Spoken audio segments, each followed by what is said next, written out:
Desde un hombre sorprendido manoseando a un niño de 12 años en público, hasta otro que manoseó a una pareja en público, hay muchos depredadores que pensaban que nunca serían atrapados.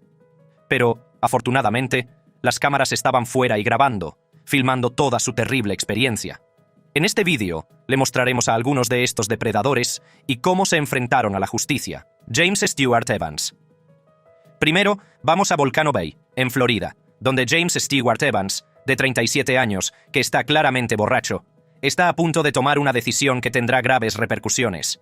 Evans, borracho y sin autocontrol, se acercó a una niña de 12 años y la tocó de forma inapropiada.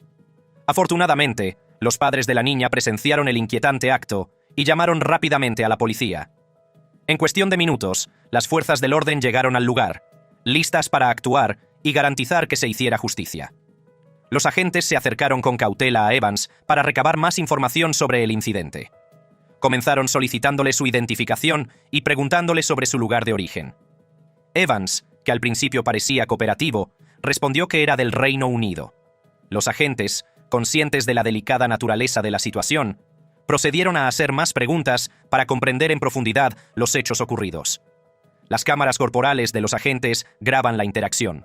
El hombre empieza a preguntar si le van a esposar, pero el agente responde que mientras todos cooperen, nadie será esposado. El agente describe entonces el incidente tal y como lo ha relatado el padre del niño, pero añade que, en ausencia de testigos independientes, le darán el beneficio de la duda. Sin embargo, el comportamiento del hombre continúa deteriorándose y el oficial decide que no puede permanecer en el parque debido a su creciente indisciplina. Aquí es donde la situación se agrava. A pesar de los esfuerzos de los oficiales por mantener un perfil bajo, el comportamiento de Evans llama la atención de los espectadores. Sus acciones se vuelven más erráticas y su equilibrio inestable. En un momento dado, tropieza y afirma haberse caído, pero los agentes se muestran escépticos y le preguntan si necesita una silla de ruedas, agotando su paciencia. A medida que se acercan a la salida del parque, el comportamiento de Evans se vuelve aún más errático. Desafía a los agentes, tentando a la suerte con cada palabra y acción. Es una situación precaria, en la que un movimiento en falso podría dar lugar a una respuesta contundente. Al final, Evans es arrestado y acusado de alteración del orden público. La situación podría haber sido peor, y se cree que pudo haber manoseado al niño, ya que nunca lo negó rotundamente. Evans se enfrenta ahora a hasta 10 años de prisión y multas por un total de $10.500. Wesley Krause. A continuación, nos dirigimos a Cedar Point, Ohio, donde familias y amantes de las emociones fuertes se sumergen en el espíritu despreocupado del parque de atracciones. Pocos sabían que Wesley Kay, un hombre de 30 años con una barba distintiva y tatuajes en los brazos, estaba a punto de convertir el ambiente del parque de emocionante a alarmante. Mientras una pareja esperaba en la cola para una de las atracciones más populares del parque, Wesley empezó a acariciar el torso y las caderas del hombre, y luego sus acciones se intensificaron cuando procedió a frotar su cuerpo contra la novia del hombre. La pareja, sorprendida por la audacia de Wesley, se enfrentó a él. Le exigieron que detuviera inmediatamente sus insinuaciones no solicitadas. Sin embargo, Wesley en su lugar arremetió, supuestamente golpeando al hombre en la cara. Las víctimas, conmocionadas por la agresión, no tardaron en alertar a las autoridades del parque. El personal rápidamente escaló el asunto al equipo de seguridad del lugar. El sistema de vigilancia del parque, que había estado grabando pasivamente los acontecimientos del día, se convirtió en una herramienta crucial para identificar y localizar a Wesley. Mientras el equipo de seguridad revisaba las imágenes, se llamó a la policía al lugar. Al llegar, los agentes fueron informados de la situación.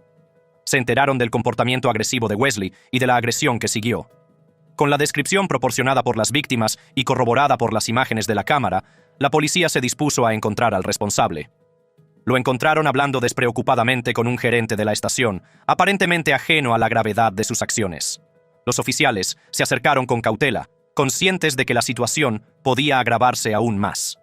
Se pidió a Wesley que se hiciera a un lado para ser interrogado. La policía le preguntó sobre cualquier altercado en el que pudiera haber estado involucrado, a lo que él negó haber cometido ningún delito. Pero a medida que los oficiales investigaban más a fondo, un control de rutina de la identificación de Wesley reveló un hecho sorprendente. No solo había sido captado por una cámara comportándose de manera inapropiada, sino que también era un hombre buscado. Apareció en el sistema una orden de arresto pendiente, lo que añadió una dimensión seria a sus ya violentas acciones en el parque. El arresto se llevó a cabo rápidamente. Wesley fue esposado y se le leyeron sus derechos. El cargo de imposición podría resultar en una pena de cárcel de hasta 60 días y multas de hasta $500. Pero con el peso adicional de la orden de arresto, Wesley se enfrentaba a un castigo mucho más severo. Robbie Wilt.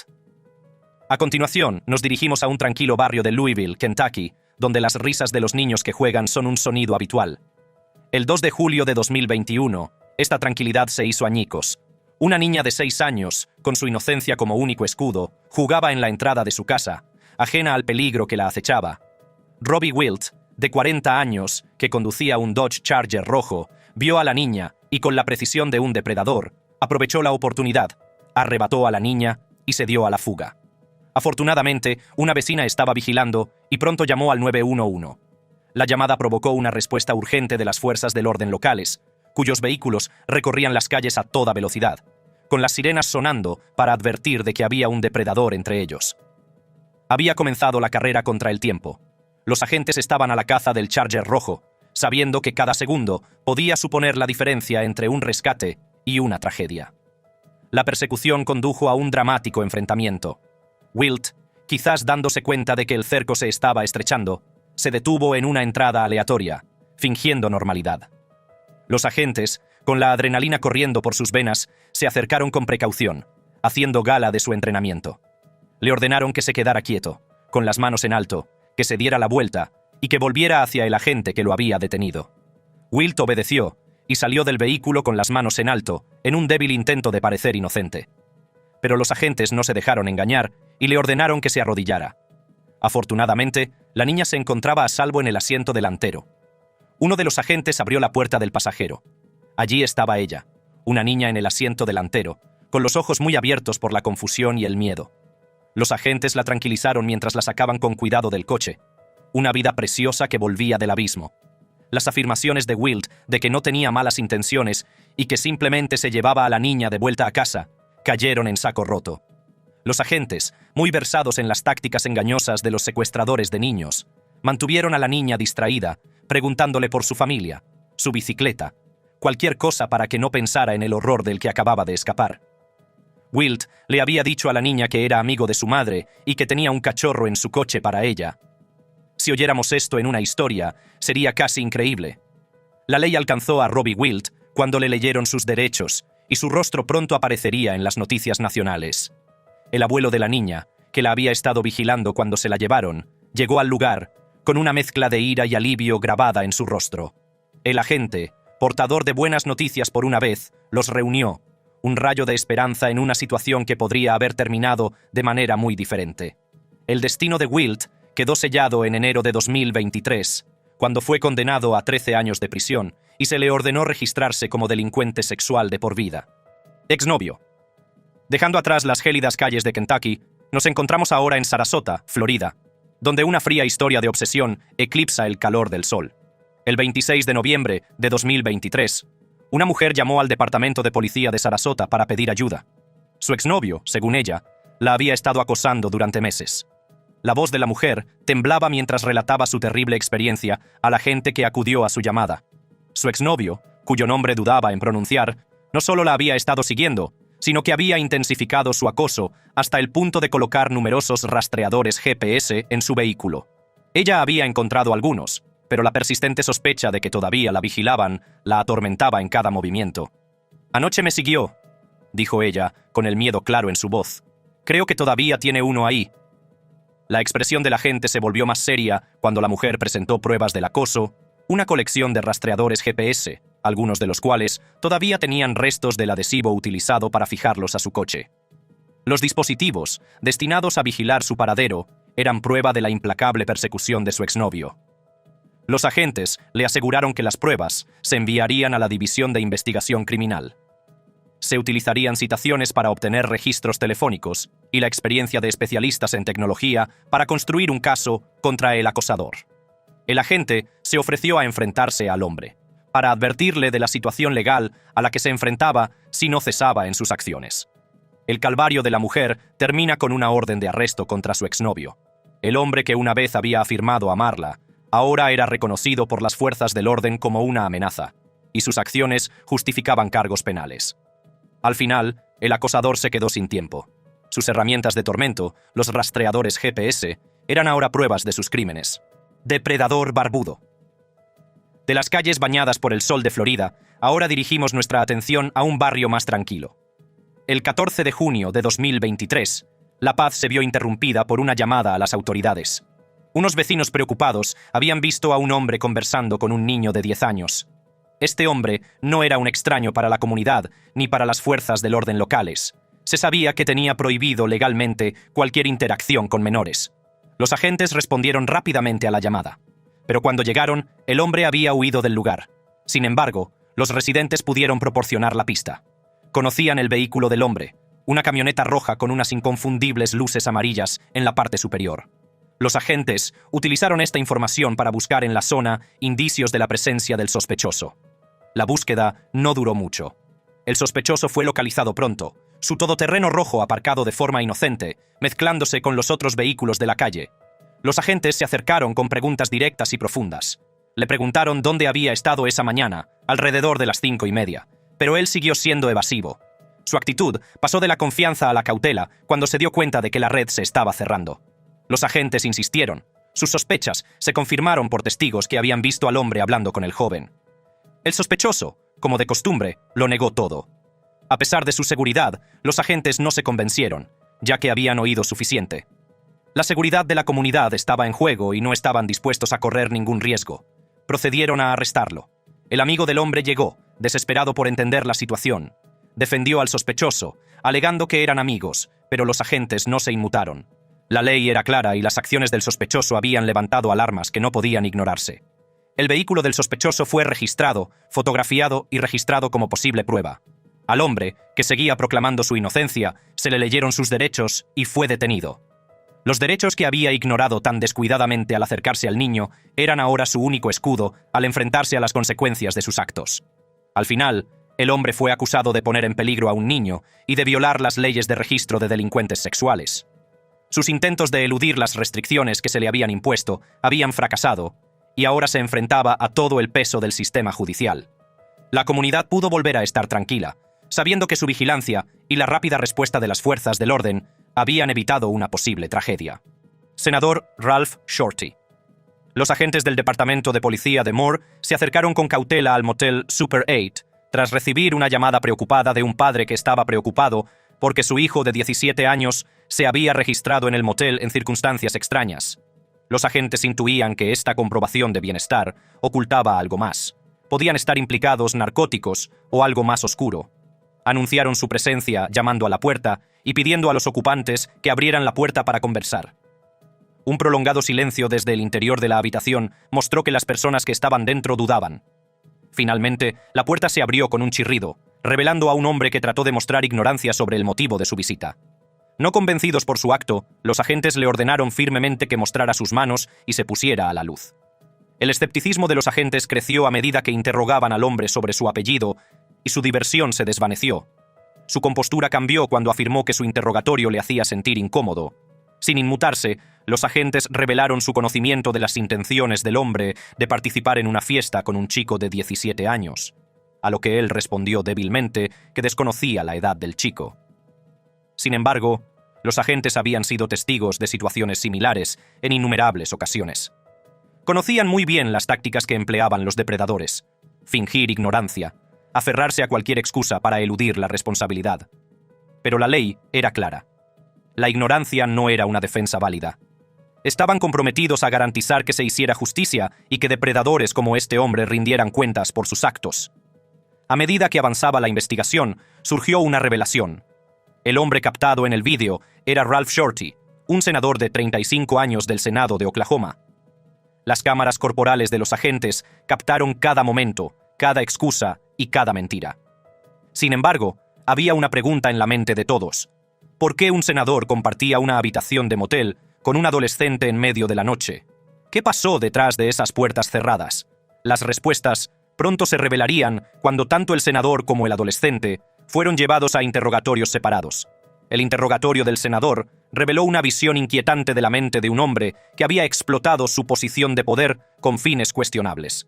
Las conversaciones de texto, los alias en línea y los testimonios de testigos pintaron un panorama sombrío de un depredador calculador que había estado operando en las sombras durante años. Mientras Shorty estaba sentado frente a los detectives en la sala de interrogatorios, con una actitud rígida y cautelosa, estos profundizaron en el meollo del asunto, tratando de comprender sus motivos para estar con una adolescente en una habitación de motel a esa hora. Shorty trató de evadir las preguntas, alegando que todo era un malentendido. Sin embargo, los detectives permanecieron impasibles, con expresiones estoicas, ya que poseían mucho más que pruebas circunstanciales. La conversación se centró entonces en la tableta que Shorty tenía en su poder, que contenía extensas conversaciones con una persona llamada Jamie Tilly. La reacción inicial de Shorty se disipó rápidamente cuando los detectives expusieron la verdadera naturaleza del intercambio. Tenían una negociación que implicaba dinero para las vacaciones de primavera, un anuncio en Craigslist y un acuerdo que no solo era inquietante, sino también claramente ilegal. La historia cuidadosamente elaborada de Shorty comenzó a fracturarse a medida que se presentaba cada nueva prueba. Los detectives habían construido un caso sólido, que incluía no solo registros de chat, sino también un testigo que había visto a Shorty recoger al adolescente y que estaba tan preocupado que se puso en contacto con las fuerzas del orden. Se reveló que no se trataba de un incidente aislado, sino de un patrón de comportamiento que abarcaba 5 años, que implicaba el uso de alias para enviar y recibir pornografía infantil y la búsqueda activa de hombres jóvenes en Craigslist. Cuanto más joven, mejor, como había declarado Shorty con frialdad. En junio de 2018, los fiscales presentaron el alcance total de los delitos de Shorty, revelando que había estado con la víctima en 2 ocasiones anteriores antes de que los descubrieran juntos en el hotel. El peso de las pruebas fue abrumador, lo que condujo a una sentencia significativa en septiembre de 2018. Shorty fue condenado finalmente a 15 años de prisión por un cargo de tráfico sexual de menores, seguido de 10 años de libertad supervisada, lo que garantiza que se le hará responsable de sus atroces acciones. Stephen Budd. Imagínese que el depredador fuera un profesor, alguien con quien todos se sientan seguros. Esta es la historia de Stephen Budd, un profesor de primaria, acusado y declarado culpable de conducta sexual inapropiada. En 2013, 2 adolescentes se presentaron y denunciaron a Steven a la policía. Los incidentes que describieron tuvieron lugar en 2006, cuando solo tenían 9 años, y Steven era su profesor de aula.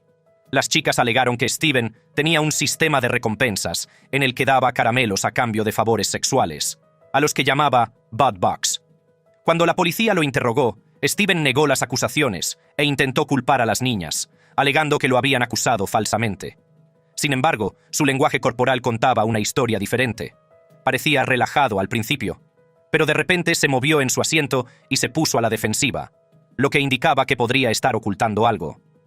A medida que el interrogatorio continuaba, Steven luchaba por dar respuestas coherentes y, finalmente, pidió un abogado. Las pruebas en su contra, incluidos los testimonios de los testigos y las posibles pruebas de ADN, iban en aumento. Steven fue declarado culpable de agredir sexualmente a las 2 niñas en su clase.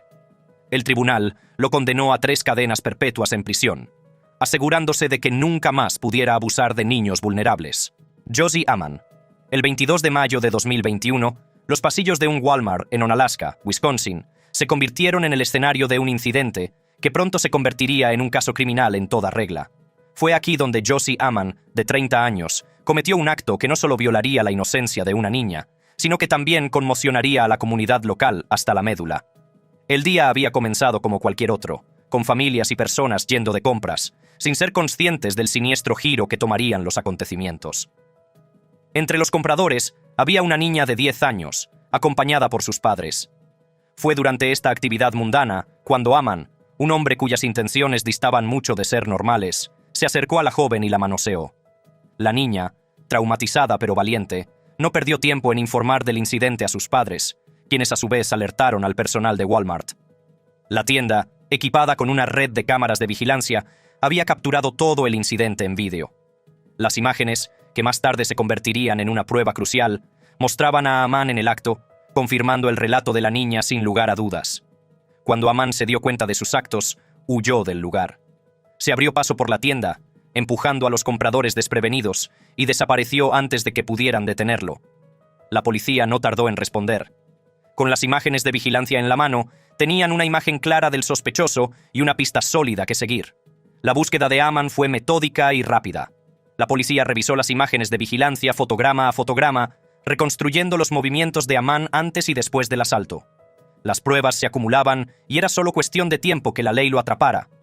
El enfrentamiento entre Yossi Amman y el agente de policía fue un momento crucial en el caso, la culminación de la labor de investigación y un testimonio de la determinación de las fuerzas del orden para proteger a los inocentes.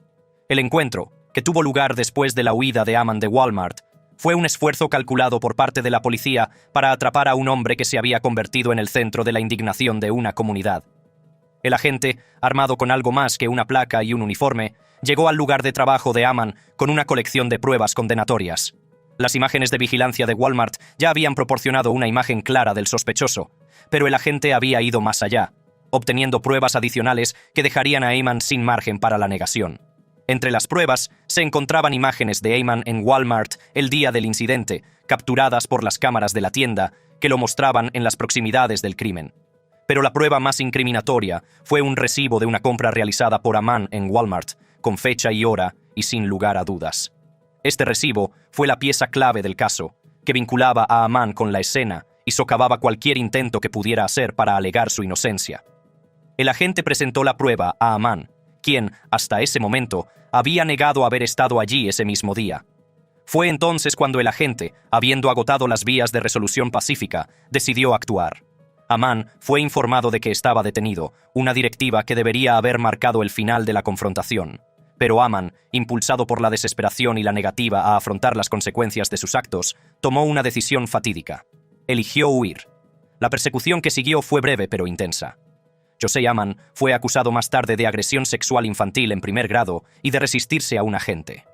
Ryan Burton. En el caso de Ryan Burton, los agentes del orden público pasaron semanas planificando su operación para asegurarse de que sería arrestado y responsabilizado por sus acciones. El 6 de julio de 2021, un investigador se hizo pasar por una chica de 15 años en las redes sociales, y Ryan Burton mordió el anzuelo. Incluso le pidió su dirección en La Crosse, Wisconsin, con la intención de quedar con ella. Sin embargo, cuando llegó, no fue recibido por una joven, sino por agentes de policía que lo detuvieron inmediatamente. Durante la detención, se informó a Ryan de sus derechos Miranda y fue llevado al departamento de policía para seguir interrogándolo. Los cargos en su contra eran graves. Delitos graves de intento de agresión sexual en segundo grado a un menor y uso de un ordenador para facilitar un delito sexual. De ser declarado culpable, Ryan podría enfrentarse a hasta 60 años de prisión. La investigación sobre las acciones de Ryan no terminó con su arresto. Un registro de su coche condujo al descubrimiento de un diario que proporcionó más información sobre su estado mental. Además, las conversaciones entre Ryan y el investigador que se hacía pasar por un menor sirvieron como prueba crucial. En este punto, Ryan decidió permanecer en silencio e invocó su derecho a un abogado. Fue acusado de 2 delitos: el uso de una computadora para facilitar un delito sexual infantil y el intento de agresión sexual en segundo grado de un niño. A pesar de la gravedad de los cargos, Ryan fue puesto en libertad bajo fianza, lo que restringió su acceso a Internet y prohibió el contacto con sus hijos biológicos. Se permitió el contacto supervisado con su hijastro, Jeremy Guthrie. Jeremy Guthrie, un hombre de 41 años de Albuquerque, Nuevo México, se vio envuelto en un inquietante incidente el 5 de julio de 2022. Las imágenes de la cámara corporal de la policía mostraban a Guthrie conduciendo de forma errática por una autopista. Cuando lo detuvieron, los agentes descubrieron que llevaba a 6 niños y niñas en su camioneta, junto con botellas vacías de alcohol. Guthrie afirmó que los niños eran sus amigos, e insistió en que todos tenían 18 años, a pesar de que tenía los pantalones bajados y un comportamiento incoherente. Guthrie fue arrestado y acusado de conducir bajo los efectos del alcohol y de 6 cargos de abuso infantil. Sin embargo, la historia dio un giro más oscuro cuando surgieron acusaciones de violación que involucraban a una niña de 13 años que estaba en la camioneta. La niña había sufrido un aborto espontáneo a la edad de 12 años, durante un año de abuso sexual por parte de Guthrie. También fue acusado de abusar sexualmente de su hermana gemela, que estaba entre los niños en el vehículo. Guthrie se enfrenta ahora a más de una docena de cargos, entre los que se incluyen múltiples cargos de penetración sexual criminal de un menor, contacto sexual criminal con un menor, contribución a la delincuencia de un menor y detención ilegal. Actualmente se encuentra detenido sin fianza en el Centro de Detención Metropolitana de Albuquerque, a la espera de su próxima comparecencia ante el tribunal. Esto nos lleva al final de este vídeo. Para ver más vídeos interesantes como este, haga clic en las tarjetas de la pantalla.